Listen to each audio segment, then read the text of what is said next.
My name is Chika Ozongwu, and I'm an MPhil student at the University of the West Indies in Jamaica. And today I'm going to talk about establishing microbial limits in cannabis biomass to facilitate global commerce.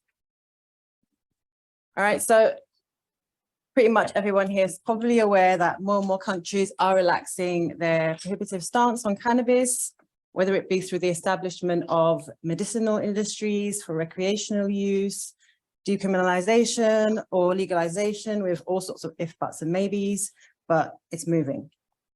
So cannabis, like any other crop, is susceptible to microbial contamination throughout its life cycle. It may be contaminated during its cultivation process, so it's cultivation, processing, storage, distribution.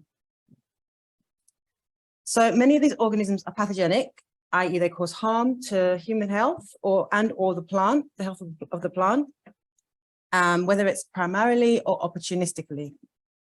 And there's therefore a growing need to establish microbial limits of cannabis biomass, to ensure consumer safety, minimize crop losses, and foster international trade.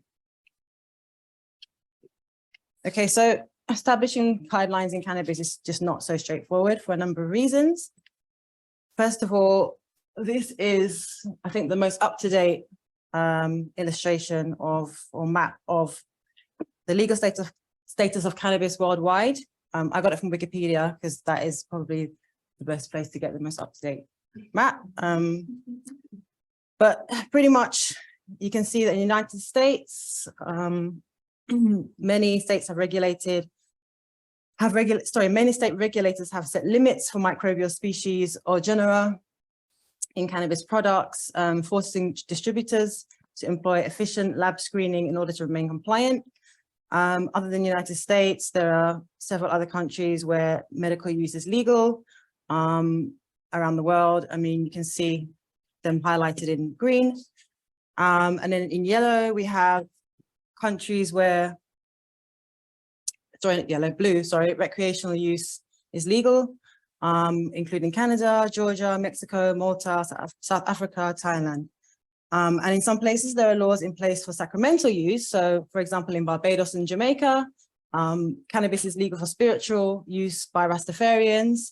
Another example is in India, where exception is made for selling of cannabis in the form of bhang, and Sri Lanka, where it's a commonly used Ayurvedic traditional medicine. But in some countries, it does remain illegal with a maximum possible sentence of capital punishment. And this basically just shows you how vast around, across the world cannabis laws are for its uses. And I think this does contribute to the challenge of establishing microbial safety guidelines and regulations in general. So another reason why it's not so straightforward is the fact that we consume cannabis in several different ways. So this illustration shows some of the most popular ways to consume cannabis today. As you can see, a vast range of products and therefore ways by which cannabis is consumed. So unlike food testing with cannabis, there are various routes of administration to be considered. And this is partly why determining microbial limits is not so straightforward, because how we are infected as humans by microbes is based on the route of exposure. And just also to point out that almost 70% of, is it 70%, 46 plus 13, almost, of administration or consumption is inhalational. And then with the other cannabis infused products, make the rest of that. And basically all of these ways provide a direct or indirect route of transmission of certain organisms, hence the risk of exposure of certain organisms may be greater. So what are the contaminants of interest? So the most common microorganisms found to contaminate cannabis include various species of bacteria and fungi. These include some bacteria, So most of the bacteria are food and waterborne. And that's, again, important for the way in which we're consuming the products. There are organisms that cause disease, as I said, in humans, and those that cause disease in both humans and plants, and then many do just colonize plants and humans too. But then in plants, it often reduces the quality of the flowers, even though it's not necessarily causing disease in the plant. In regards to human disease, this can range from health issues such as allergies to life-threatening opportunistic infections, particularly in immunocompromised persons. Severity is also influenced by the size of the inoculation, the route of exposure, as I said before, and of course the species and whether or not it's producing harmful metabolites, for example, with the production of toxins. And lastly, many of the molds that I've listed in particular, they are causing regular mandatory cannabis recalls, and this compromises hundreds of millions of dollars of product. So how do we look for these organisms? So there are two primary tests for microbes in cannabis. They are total counts and pathogen tests. So the total counts, we look at a kind of broader class of organisms, and these tend to indicate maybe how clean or dirty the product is or sample is. For example, if you have a total yeast and mold count, that would tell you how moldy and how much fungi is in there, but generally not specifically telling you which organisms are there. And that's where the pathogen test comes in, where you want to specify the genus or the species, and this can be identification or quantification. And the amount of organism present is often determined as the number of colony forming units. But this is not always practical to determine colony forming units. I mean, this is easier to do with bacteria and yeast, but with many molds, because they tend to compete for space on agar, you don't tend to find those defined colonies the same way. So it's not necessarily as easily applied to identifying molds or counting molds. And depending on the country or the state, the presence of a genus or species alone is often enough to deem it unsellable. Alternatively, specific thresholds, i.e. CFUs or colony forming units, are set.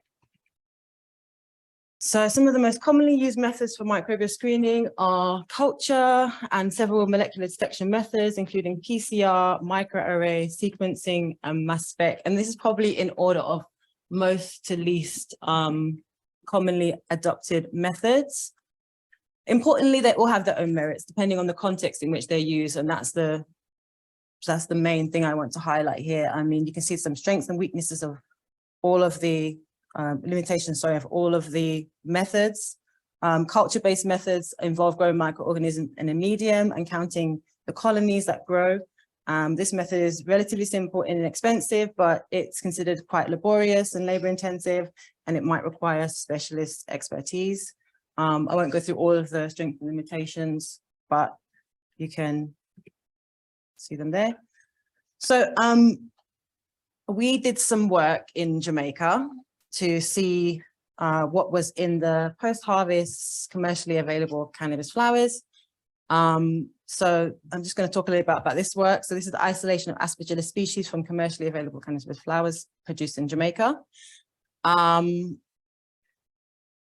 So fungal contamination of cannabis plants in the tropics is not widely understood.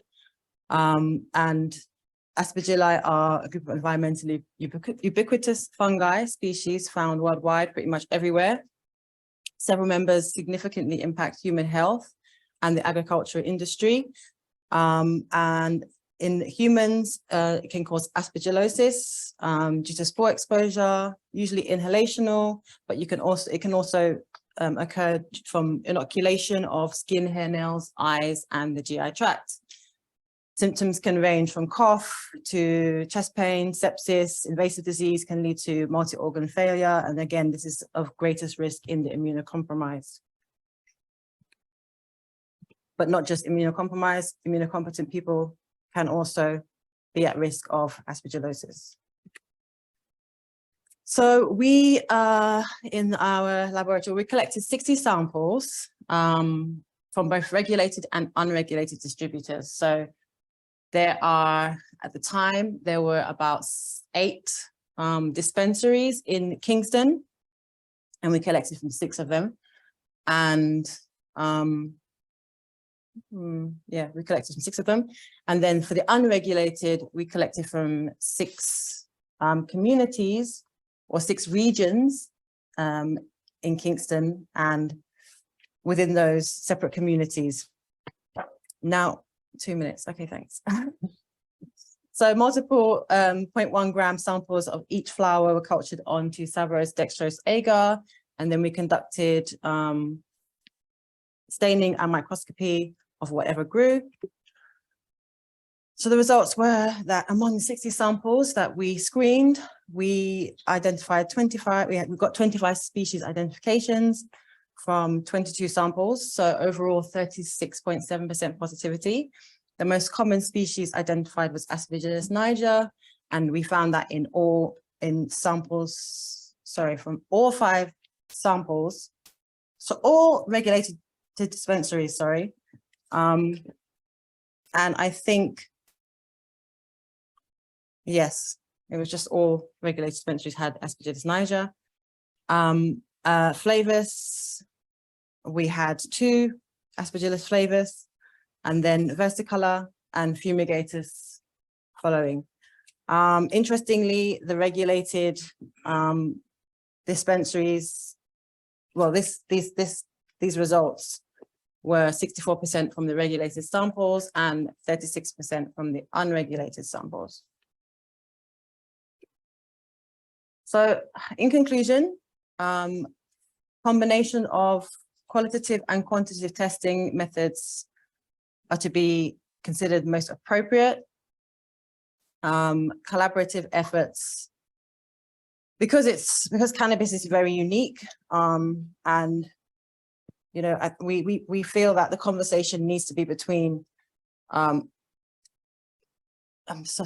very similar to what you said about the multidisciplinary, transdisciplinary, sorry, conversation, the clinical side, food, environmental, water side, and research. And just to conclude, mandatory testing of microbial limits is necessary to facilitate Jamaica export of cannabis and cannabis-infused products. And really importantly, microbial species endemicity must be considered in establishment of cannabis quality standards. Just to acknowledge my supervisor, Professor John Lindo, and my colleagues and collaborators, Dr. Machel Emanuel and Ms. Nicole Christian at the University of the West Indies. Thank you very much.